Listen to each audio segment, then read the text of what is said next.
మన జీవితంలో జరిగేటువంటి ప్రతి విషయాలలో దురాత్మల యొక్క ప్రభావం ఉంటుంది అనేటువంటిది ఒక ప్రాముఖ్యంగా చర్చించేటువంటి విషయమే. దురాత్మలు మన జీవితాల్ని ప్రభావితం చేస్తాయా? మన ప్రతి శ్రమ వెనుక అంటే ప్రతి శ్రమ అంటే జరిగేటువంటి ప్రతి విషయంలో కూడా దురాత్మలు ఉన్నాయనా? ఏదైనా ఒక లాస్ జరిగిందనుకోండి, ఏదైనా ఒక నష్టం జరిగిందనుకోండి, ఏదైనా యాక్సిడెంట్ అయిందనుకోండి, లేదా అనారోగ్యం వచ్చిందనుకోండి, దాని వెనక ఒక దురాత్మ ఉంది. ఆ దురాత్మ మనల్ని పీడిస్తుంది అనేటువంటిది చాలామంది మరి కొందరు మాట్లాడుతూ ఉంటారు. ఇది వాస్తవమేనా? దీన్ని ఎలా మనము బైబిల్ దృష్టికోణంలో చూడాలి?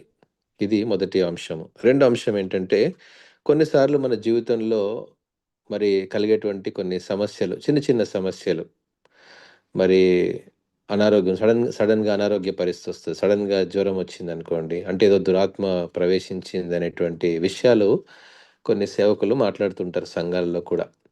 వారిని నేను మరి క్వెషన్ చేయడానికి ఈ యొక్క టాపిక్ నేను చెప్పట్లేదు కానీ, ఒక విశ్వాసిగా మన జీవితాల్లో దురాత్మల ప్రభావం ఉంటుందా అనేటువంటిది మొదటి అంశాన్ని ఈరోజు మనం ధ్యానం చేసుకుందాము. ఉంటుంది అంటే ఎందుకుంటుంది? ఎలా ఉంటుంది? ఉండదు అంటే ఏ ఏ సందర్భాల్లో ఉండదు అనేటువంటి విషయాలు మనము ఈరోజు క్షుణ్ణంగా అధ్యయనం చేద్దాం. ప్రాముఖ్యంగా ఈ యొక్క అంశాన్ని ఇంకొంచెం లోతుగా మనము పరిశీలన చేస్తే, నేటి మన ఆధునిక సంఘాలలో మోడర్న్ చర్చెస్‌లో ఏంటంటే దురాత్మల నిమిత్తం ప్రార్థన చేస్తున్నారు. దురాత్మలు పట్టాయని కొందరికి ప్రార్థన చేస్తూ ఉంటారు. ఇటువంటి విషయాల్ని కూడా మనము పరిగణలోకి తీసుకొని ఈరోజు ఈ అంశాన్ని కొంచెం క్షుణ్ణంగా మనం అధ్యయనం చేద్దాం. తర్వాత మరి మనము డిఫరెంట్ కమ్యూనిటీస్ మధ్యలో ఉన్నాము కాబట్టి చాలామంది క్రైస్తవేతరులు మరి కొన్ని క్షుద్ర పూజలు చేయడం గానీ, లేకపోతే కొన్ని చేతబడి ఇలాంటి పూజలు చేయడము, అలాంటివి చేసి మరి కొన్ని ఈవిల్ స్పిరిట్స్‌ని వేరే మనిషిలోనికి పంపిస్తారు అనేటువంటిది కొన్ని మనం వింటూ ఉంటాం. ఇది ఎంతవరకు వాస్తవం అనేటువంటి దాన్ని కూడా మనము ఒకసారి ఈరోజు కొంచెం లేఖనానుసారంగా మనం చూద్దాం. అయితే ఈ యొక్క ప్రశ్నను మనం జాగ్రత్తగా మరి వినడానికి, అర్థం చేసుకోవడానికి ప్రయత్నించండి. ఒకవేళ నా వాయిస్ ఏదైనా కట్ అయిపోయింది అంటే మాత్రం దయచేసి వెంటనే మీరు అన్‌మ్యూట్ చేసి చెప్పండి. నేను కూడా కొంచెం సిగ్నల్ ఏదో కొంచెం ఛాలెంజ్ ఉన్నట్టుంది ఇవాళ. బట్ నేను మరలా ఎక్స్‌ప్లెయిన్ చేయడానికి ప్రయత్నం చేస్తాను. అయితే మనము మొదటిగా గమనించాల్సిందేంటంటే క్రైస్తవేతర క్రైస్తవేతర విశ్వాసాలలో ఒక నమ్మకం ఏంటంటే, ఒక మనిషి మరణించిన తర్వాత అతడు మంచి చేస్తే ఆత్మ మరలా మంచి స్థితిలోనే ఉంటది. లేదంటే అది చెడు స్థితిలోనికి వెళ్ళిపోతుంది అనేటువంటిది వారి యొక్క ఆలోచన. కానీ బైబిల్ ప్రకారము దేవుడు అనుగ్రహించినటువంటి ఆత్మ మరణించిన తర్వాత ఆ ఆత్మ ఎప్పుడు కూడా మరలా తిరిగి వేరే శరీరంలోనికి ప్రవేశించదు అనేటువంటిది మనము బైబిల్‌లో నిర్ధారించుకోవాలి. 100% పరకాయ ప్రవేశం లాంటిది ఉండదు అనేటువంటిది బైబిల్‌లో మనకిచ్చినటువంటి సమాధానం. అయితే బైబిల్‌లో చాలా సందర్భాల్లో ప్రాముఖ్యంగా పాత నిబంధన గ్రంథంలో ఒకే ఒక సందర్భంలో మరి సమూయేలు యొక్క ఆత్మ మరి ఆ యొక్క సౌలు విషయంలో కలిగినటువంటి సంఘటనలో అక్కడ ఆత్మ కనిపించడము, వినిపించడము అక్కడ మనము చూడగలం. అయితే అది నిజమైనటువంటి ఆత్మనా కాదా అనేటువంటిది ఈరోజు ఈ సబ్జెక్ట్‌కి సంబంధం లేనిది. కాబట్టి దాని గురించి మరలా మన ఫ్యూచర్‌లో చర్చిద్దాం. అయితే రెండో సందర్భంలో ఏంటంటే యేసుక్రీస్తు ప్రభువారు అనేకరుడి దురాత్మలు పట్టినటువంటి వారిని మరి గద్దించి వాటిని పంపివేయడం మనం చూడగలుగుతాం. ఈ దురాత్మలేంటి? ఇవన్నీ ఎవరైనా మరణించినటువంటి వారి దురాత్మలా అంటే కానే కాదు. అపవాది యొక్క ఆత్మలు అని మనము బైబిల్‌లో స్పష్టంగా మనకు తెలియజేయబడింది. అపవాది ఆత్మలు అంటంటే అపవాదికి ఒక సైన్యం ఉంది. దురాత్మల సమూహం.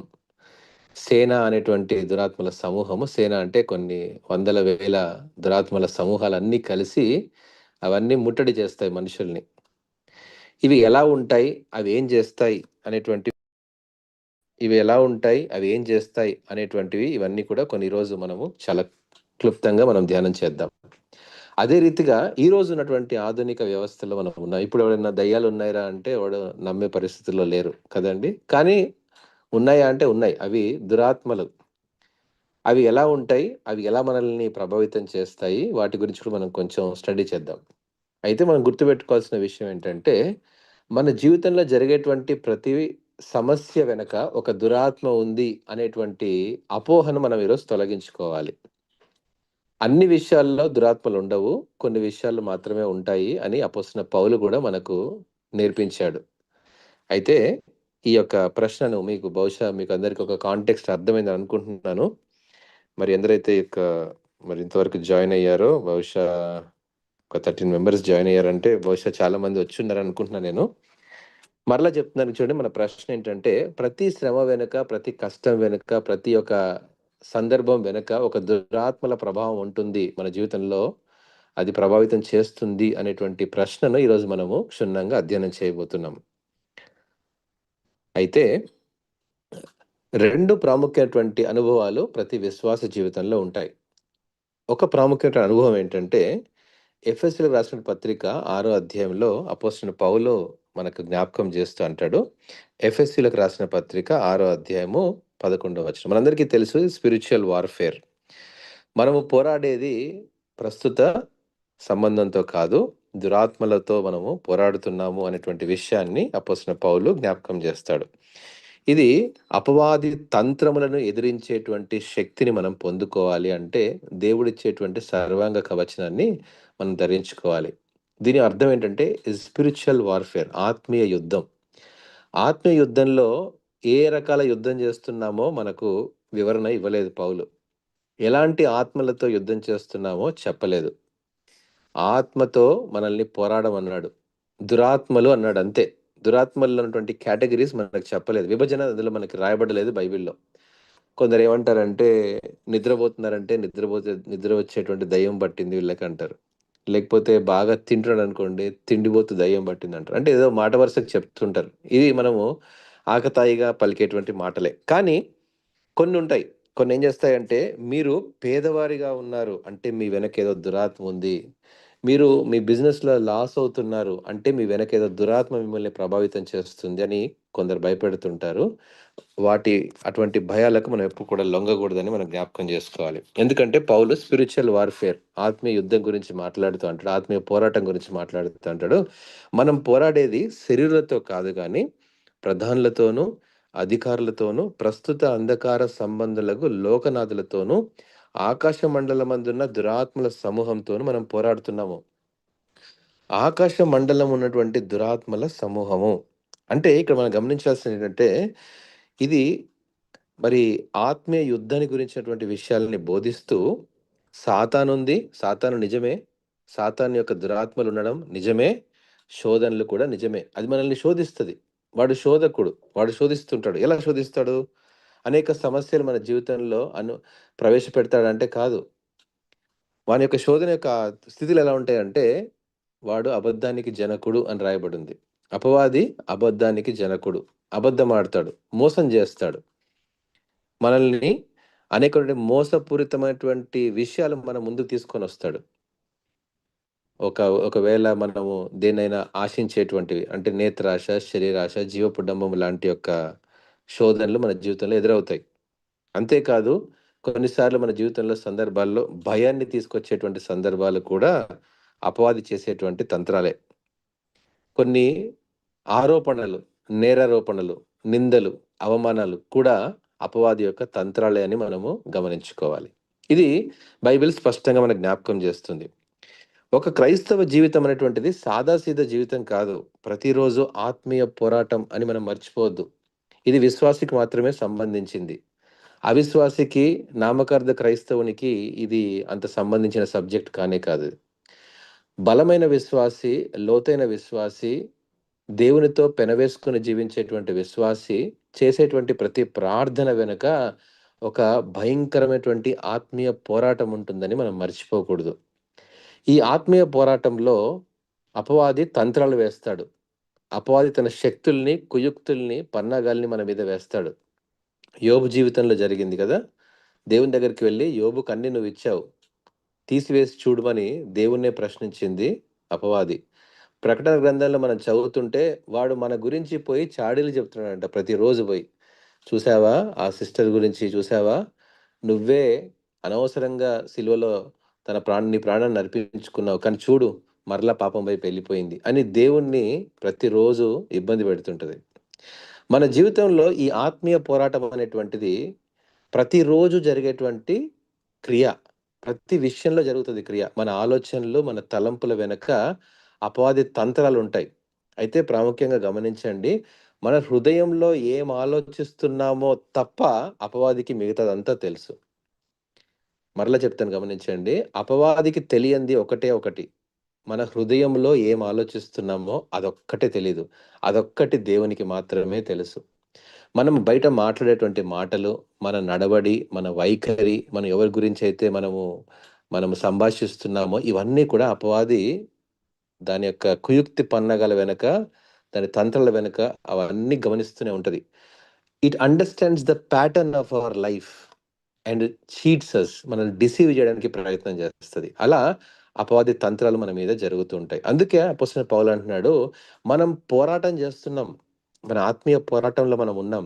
మనం పోరాడేది అంధకార సంబంధమైనటువంటి క్రియలతో మనం పోరాడుతున్నామని అపోస్తలుడు పౌలు క్లారిటీ ఇస్తున్నాడు. ఇది మొదటి భాగం. రెండో భాగం ఏంటంటే, ప్రతీదీ కూడా ఆత్మీయ పోరాటంలో భాగమేనా అంటే, ప్రతీదీ కాదు. ప్రతీదీ కూడా దురాత్మల ప్రభావం అంటే ప్రతీదీ కాదని యాకోబు మనకు క్లారిటీ ఇచ్చాడు. యాకోబు రాసినటువంటి పత్రిక మొదటి అధ్యాయంలో 13వ వచనంలో రాయబడింది. యాకోబు రాసినటువంటి పత్రిక మొదటి అధ్యాయము 13 వచనాలు 13 నుంచి ఈ లేఖన భాగాలున్నాయి. మీరు జాగ్రత్తగా గమనించండి. మరి ఈ లేఖన భాగాలు మనం చదువుతున్నప్పుడు ఇప్పుడు రెండో భాగంలో ఉన్నటువంటి ప్రాముఖ్యమైన విషయం ఏంటంటే, చూడండి మొదటి అధ్యాయము యాకోబు 12 వచనం నుంచి 13 వచనం మనం చూసినట్లయితే, శోధన సహించువాడు ధన్యుడు, అతడు శోధనకు నిలిచిన వాడై ప్రభువు తన్ను ప్రేమించు వారికి వాగ్దానము చేసిన జీవ కిరీటము పొందును. దేవుడు కీడు విషయమై శోధింపనేరడు, ఆయన ఎవరిని శోధింపడు కనుక ఎవడైనా శోధింపబడినప్పుడు నేను దేవుని చేత శోధింపబడుచున్నానని అనకూడదు. ఏదైనా మన జీవితంలో శోధన కలిగింది అంటే దేవుడు నన్ను పరీక్షిస్తున్నాడేమో, నన్ను శోధిస్తున్నాడేమో అనకూడదు. విశ్వాసం యొక్క పరీక్ష వేరు, మన జీవితంలో శోధనలు వేరు. God will never tempt you. శోధకుడు శోధిస్తాడు, అపవాది శోధిస్తాడు. దేవుడు మనల్ని ఎప్పుడూ శోధించాడు అన్న విషయాన్ని మనం మర్చిపోకూడదు. ఇది మరి శోధన అనేటువంటి పదానికి ద రైట్ ట్రాన్స్లేషన్ కూడా ఇక్కడ మనం చూడండి, ట్రయల్స్ అని ఉంటాయి కదండి. So temptations and trials. Temptations అనేవి దేవుడు మనకి ఎప్పుడు పెట్టడు. మన ముందు ఒక టెంప్టేషన్ని దేవుడు పెట్టి మనం కంట్రోలింగ్గా ఉంటామా లేదా అని దేవుడు ఎప్పుడు మనల్ని అలాంటి టెస్ట్లు పెట్టాడు. ట్రయల్స్ మన జీవితంలో వస్తాయి. బికాస్ ఆఫ్ సిచ్యువేషన్స్ రావచ్చు. ఎవరైనా మనల్ని నిందించవచ్చు, అవమానించవచ్చు, మనము అప్పుల పాలవచ్చు, మనం చేసిన కొన్ని పొరపాట్లు ఉంటాయి, వాటి వల్ల కూడా కొన్ని పర్యవసనాలు ఉంటాయి. Consequences of the sin. పాపం వలన ఈ భూమి మీద చాలా కష్టాలు వచ్చాయి. పాపం వలన గచ్చ పొదలు వచ్చాయి, ముళ్ళు వచ్చాయి, రాళ్ళు వచ్చాయి. అవి మనల్ని ఇబ్బంది పెడతాయి లైఫ్లో. మన విశ్వాస ప్రాణంలో అవన్నీ మనల్ని మరి ఓవర్కమ్ చేసుకోలేని సిచ్యువేషన్స్ కొన్ని మనము వాటి గుండా వెళ్లాల్సి వస్తుంది. అయితే 14వ వచనంలో ప్రాముఖ్యంగా యాకోబు చెప్తున్నాడు ఏంటంటే, ప్రతి వాడును తన స్వకీయమైన దురాశ చేత ఈడవబడి మరులు కొల్పబడిన వాడై శోధింపబడును అని రాయబడింది. ప్రతివాడు తన స్వకీయమైనటువంటి దురాశ. Each one is tempted by his own evil desire. మన శరీరంలో ఉంది పాపం, పాప ఏచ్ఛలు ఉన్నాయి. మన శరీరంలోనే ఈవిల్ థింగ్స్ ఉన్నాయి. కోపం ఉంది, ఈర్ష్య ఉంది, ద్వేషం ఉంది, కపటం ఉంది. లేదా చెప్పండి? కయీను హేబేలని ఇద్దరు పుట్టారు సంతానము. అందులో ఒకడు దేవునికి అర్పణ అర్పించాడు, ఇంకొకడు కూడా అర్పించాడు. కానీ ఒకడు ఓర్వలేకపోయాడు దేవుడు తన అర్పణ అంగీకరించినప్పుడు. ఫస్ట్ మర్డర్ జరిగిపోయింది. ఒక మనిషి ఇంకో మనిషి మీద ఎప్పుడు ఏదో దాని మీద ఏడుస్తూనే ఉంటాడు కదండి. జెలస్. మరి ఇవన్నీ ఈ క్రిటికల్ ఫ్యాక్టర్స్ మన లైఫ్లో ఎదురవుతున్నప్పుడు ఇవన్నీ దురాశ గర్భమును ధరించి పాపమును కనగా పాపము పరిపక్వమై మరణమును కనును. మన జీవితంలో మన డిజైర్స్ వల్ల, ఈ ఈవిల్ డిజైర్స్ వల్ల కొన్ని పర్యవసనాలు మన జీవితంలో జరుగుతాయి. కాబట్టి ప్రతిదాన్ని మనము దురాత్మల కింద కేటగిరీ కింద పెట్టుకోకూడదని యాకోబు మనకు క్లారిటీ ఇస్తున్నాడు. మొదటిది అపోస్తలుడైన పౌలు ఎఫెసీ సంఘానికి నేర్పిస్తూ 6వ అధ్యాయం 11వ వచనంలో ఆత్మీయ యుద్ధం గురించి మాట్లాడుతూ అంటాడు. మనం కనిపించినటువంటి శత్రువుతో మనం పోరాడుతున్నాం. అపవాదితో మనం పోరాడుతున్నాం. వాడు శోధకుడు, అబద్ధానికి జనకుడు, వాడు మోసం చేస్తాడు, మన జీవితాల్ని ఏమార్చేస్తాడని అపవాది యొక్క క్రియల గురించి మాట్లాడుతున్నాడు. దురాత్మల సమూహం అనే దాంతో ప్రతిదినం మనం పోరాడుతున్నాం. ఎలా పోరాడుతున్నాము? ప్రార్థనతో, వాక్యంతో. ప్రార్థనతో దేవునితో మనం ప్రార్థన చేస్తున్నప్పుడు ఈ ఆత్మీయ పోరాటము మనం పోరాడము వాస్తవానికి. ఈ పోరాటము దేవుడు పోరాడతాడు మన పక్షమున. మనము క్రీస్తుకు ప్రార్థన చేసినప్పుడు, యేసయ్యకు మనం ప్రార్థన చేసినప్పుడు ఆయన మనకు మధ్యవర్తిగా ఉండి, ఆయన మన ప్రార్థనలను అందుకొని మన పక్షమున ఆయన పోరాటం చేస్తాడు. మన పక్షమున ఆయన ఆ యుద్ధాన్ని విజయాన్ని తీసుకొనొస్తాడు. అది ప్రార్థనలో జరిగేటువంటి స్పిరిచువల్ వార్‌ఫేర్. దీని గురించి ఒక చిన్న ఉదాహరణ మరి మీ అందరికీ తెలిసిందే. పక్షిరాజు గ్రద్ద నేలపైన సర్పాన్ని అది పట్టుకొని దాన్ని తినాలంటే అది నేలపైన పోరాటం చేయదు. పక్షిరాజు ఏం చేస్తదంటే సర్పాన్ని తన కాళ్ళతో పట్టుకొని ఆకాశంలోనికి తీసుకొని వెళ్ళి దాని ముక్కుతో పొడిచి ఆ యొక్క సర్పాన్ని దాన్ని చంపేసి దాన్ని తింటుంది. ఇక్కడ ఒక చిన్న విషయం మనం గమనించాల్సిన విషయం ఏంటంటే, సర్పాన్ని నేల మీద ఎందుకు యుద్ధం చేయలేదంటే, నేల మీద సర్పం బలమైనదిగా ఉంటది. దాని యొక్క కుయుక్తి, దాని పన్నాగాలు బలమైనవిగా ఉంటాయి నేల మీద. సో, సర్పముని మరి హతమార్చాలి అంటే, ఆకాశంలోనికి దాని కాళ్ళు ఎత్తుకొని పైకి వెళ్ళినప్పుడు యుద్ధ మైదానాన్ని మార్చేస్తుంది. Changing the battle field. యుద్ధ మైదానాన్ని మార్చినప్పుడు సర్పం అక్కడ బలహీనంగా ఉంటుంది. ఆకాశంలో దాని బలం పనిచేయదు. అప్పుడు గ్రద్ద ఆకాశంలో బలంగా ఉంటుంది కాబట్టి ఎక్కడైతే when you change your battle field you will win the victory. That is nothing but your prayer.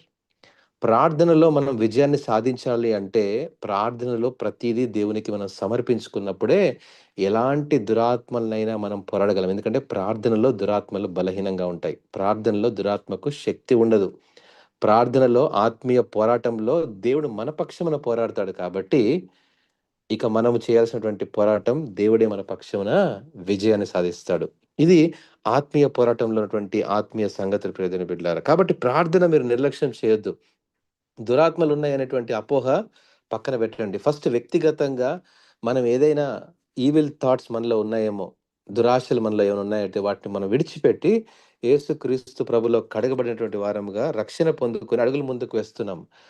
ఆ అడుగులు ముందుకు వేస్తున్నప్పుడు ప్రతిరోజు ఆత్మీయ పోరాటం మనతో ఉంటది. ప్రార్థనలో వాటిని మనం విజయాలుగా మనము సాధించాలి. ఇది ఆత్మీయ యుద్ధం మనం నేర్చుకోవాలి ప్రియమైన బిడ్డలారా. ఈరోజు ఈ యొక్క ప్రాముఖ్యమైనటువంటి సంగతి మనము జాగ్రత్తగా గమనించాలి. అయితే మరలా కొంచెం లోతుగా మనం ధ్యానం చేసినప్పుడు మనకు కొన్ని అప్పుల బాధలు, పేదరికము, ఇబ్బందులు కొంతమంది అంటారండి, వాళ్ళేంటండి వాళ్ళు పేదలుగా పుట్టారంటే వాళ్ళకి శాపం అండి. వాళ్ళకి ఏదో ఏదో వాళ్ళని దురాత్మలు పీడిస్తున్నాయి. ఏంటండి వాళ్ళు అనారోగ్యంగా ఉన్నారు అంటే వాళ్ళకి అనారోగ్యమైనటువంటి అపవాది వాళ్ళని పీడిస్తుంది. అలా చాలామంది ఇలాంటి విషయాలన్నీ మరి ప్రస్తావిస్తుంటారు. ఇలాంటివన్నా ఎప్పుడైనా మనకు ఎదురైనప్పుడు దయచేసి నిరాశ పడకూడదు మనం ఇట్లాంటి విషయాల్లో. అలాంటి వరకు మనం చెప్పాలేంటంటే, ఇలాంటి బైబిల్ ఎప్పుడు కూడా ఇలాంటి విషయాల్ని ప్రస్తావించదని. మనం గడిచినటువంటి దినాల్లో మనం ఒక ప్రశ్న మనం చూసాం కదా! యోహాను సువార్తలో మరి గ్రుడ్డివాడి దగ్గరికి వెళ్లి శిష్యులు అడిగారు. వీడా లేదా వీడి తల్లిదండ్రులా మరి పాపం చేశారా అని అంటే వీడైనను వాని తల్లిదండ్రులైనను పాపం చేయలేదు కానీ దేవుని యొక్క మహిమ ప్రత్యక్షపరచబడడానికేనని దేవుడు అతన్ని సృష్టించాడు అనేటువంటి విషయాన్ని యేసుప్రభు వారు బోధించారు. ఈ సృష్టిలో జరిగేటువంటి ప్రతి క్రియ, మరి సంగతి కూడా దేవుని యొక్క సార్వభౌమ అధికారంలో ఉందని మనం ఎప్పుడు కూడా గ్రహించగలగాలి. అది మొదటిది.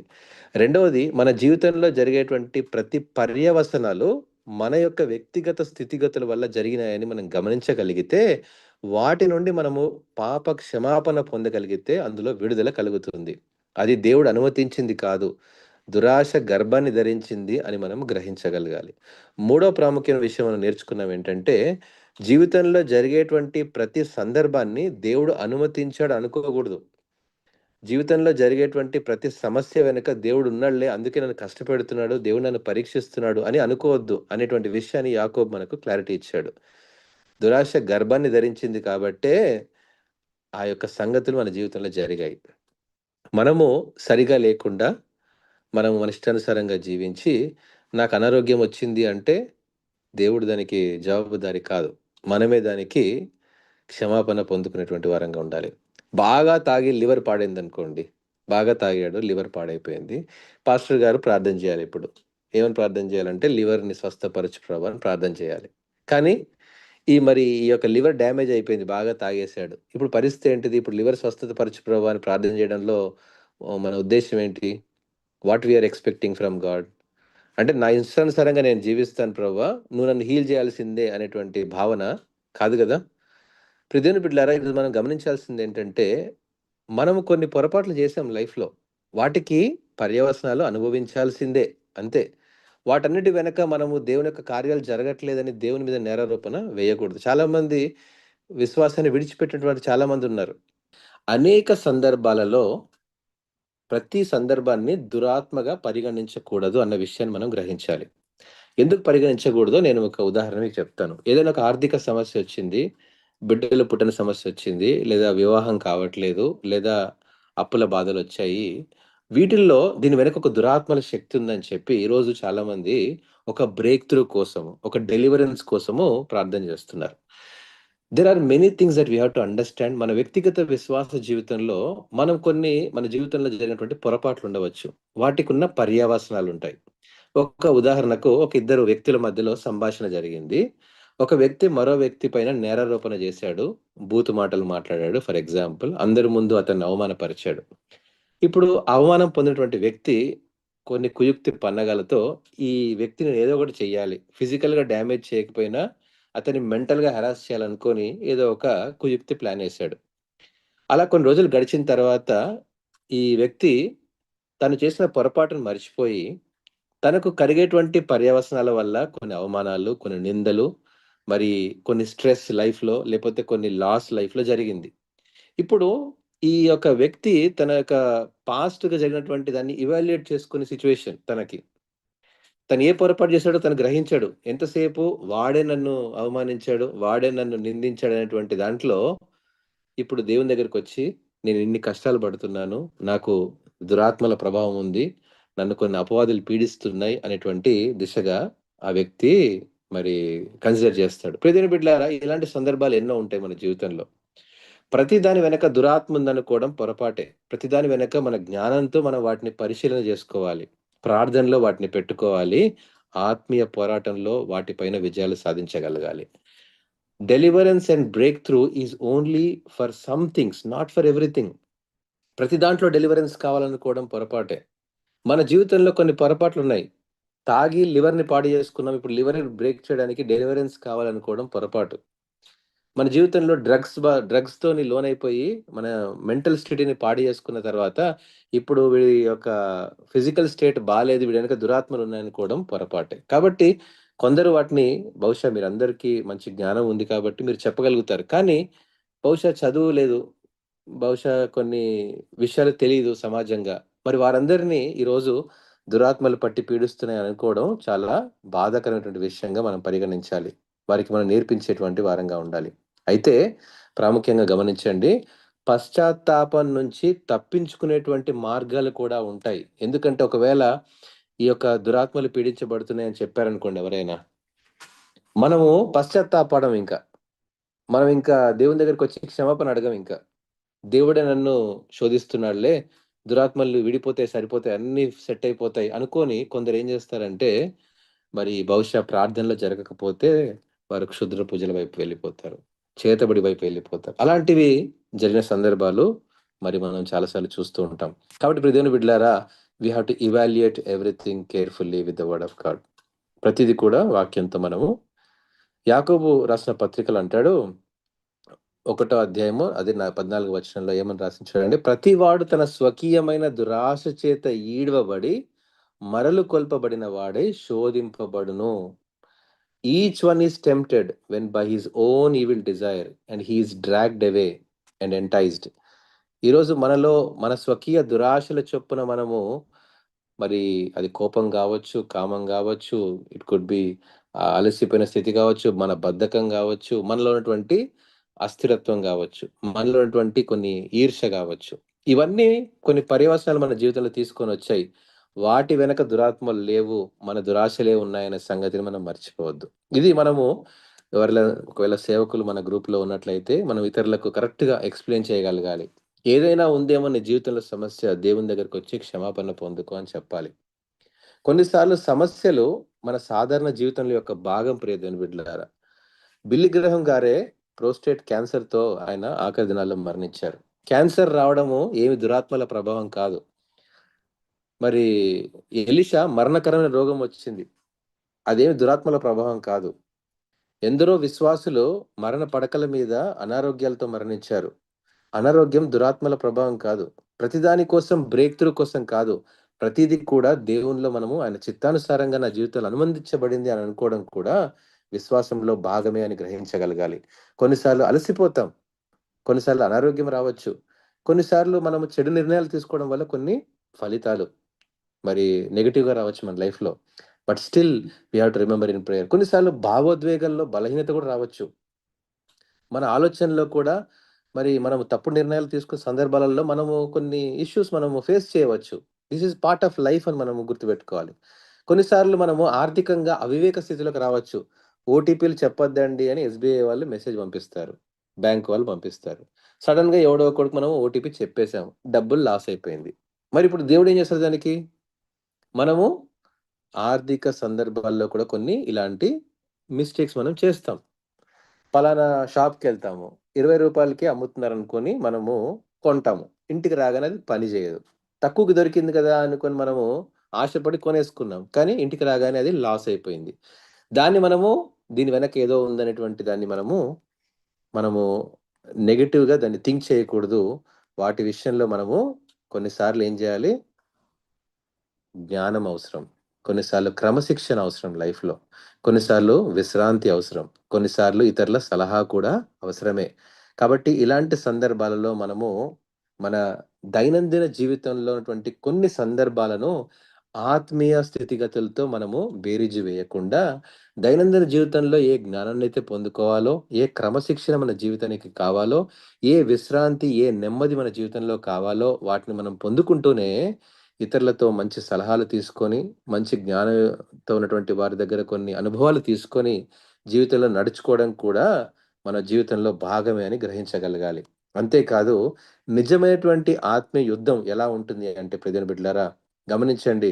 చాలామంది ఊహిస్తారు. ఆత్మీయ యుద్ధం అంటే ఎలా ఉంటదంటే, బాగా గట్టిగా అరుస్తారనో, లేకపోతే కొన్ని దురాత్మల పేర్లు చెప్తుంటారు కొంతమంది. కదండీ! దానికోసం ప్రత్యేకమైన ప్రార్థనలు చెప్తుంటారు.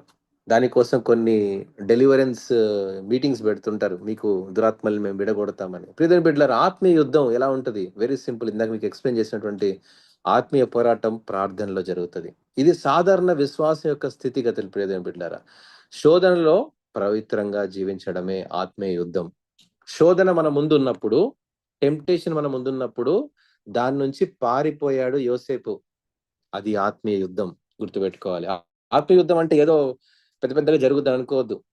ఆత్మీయ యుద్ధం అంటే ఏదో దీనికి పెద్ద టాస్క్ ఉంటది అని అనుకోవద్దు. విశ్వాసంలో మన ఎదురుగా ఏదైనా ఉన్నప్పుడు, మరి యోసేపు ఎదురుగా మరి పోతిఫర్ భార్య అతన్ని ప్రేరేపించబడినప్పుడు యోసేపు అక్కడి నుంచి పారిపోయాడు. అది ఆత్మీయ పోరాటం అని ఒక ఎగ్జాంపుల్‌గా మీకు చెప్తున్నాను.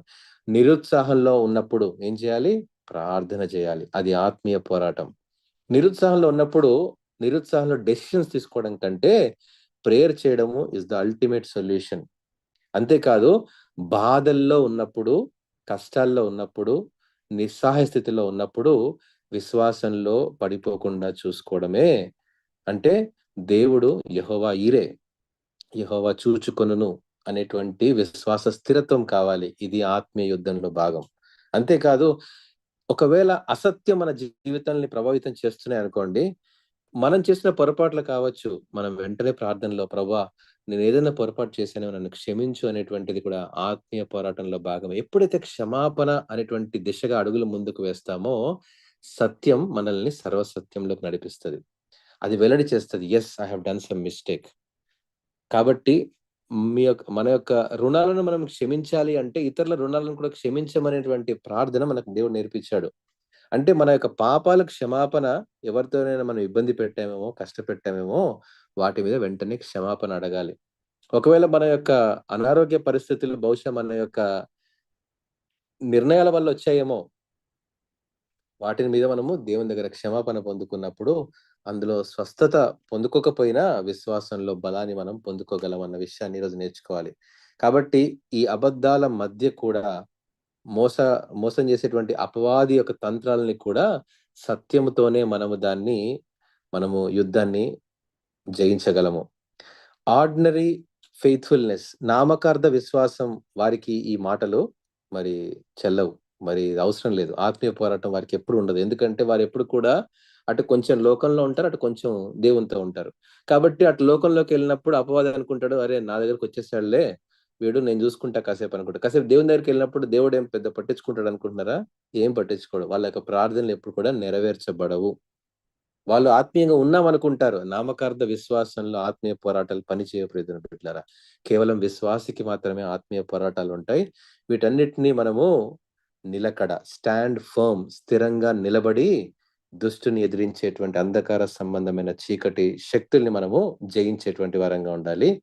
ఇందాక చెప్పినటువంటి కొన్ని సందర్భాలను బట్టి. కాబట్టి ప్రియమైన బిడ్డలారా, సత్యంలో నిలబడండి, క్రీస్తులో నిలబడండి, విశ్వాసంలో నిలబడండి. ప్రతి సమస్య వెనక దురాత్మలు ఉన్నటువంటి మాట అపోహ. ప్రతి ఆలస్యం వెనక శాపం కాదు. ప్రతి ఒక్క సందర్భం వెనుక మన యొక్క పాత జీవితంలో కొన్ని పర్యవసనాలు అనుకోవడం పొరపాటే. కానీ దురాశల వలన కలిగేటువంటి వాటికి వెంటనే క్షమాపణ పొందుకోండి. దేవుడు వాటి నుంచి విడుదల కలుగజేస్తాడు. ఇది ఆత్మీయ పోరాటంలో భాగం అని గ్రహించగలగాలి. కాబట్టి ఆత్మీయ యుద్ధం నిజమైనది. విజయం క్రీస్తు ద్వారా పొందుకోగలుగుతాం. ఇటు మాటలను దేవుడు దీవించి ఆశీర్వదించును గాక.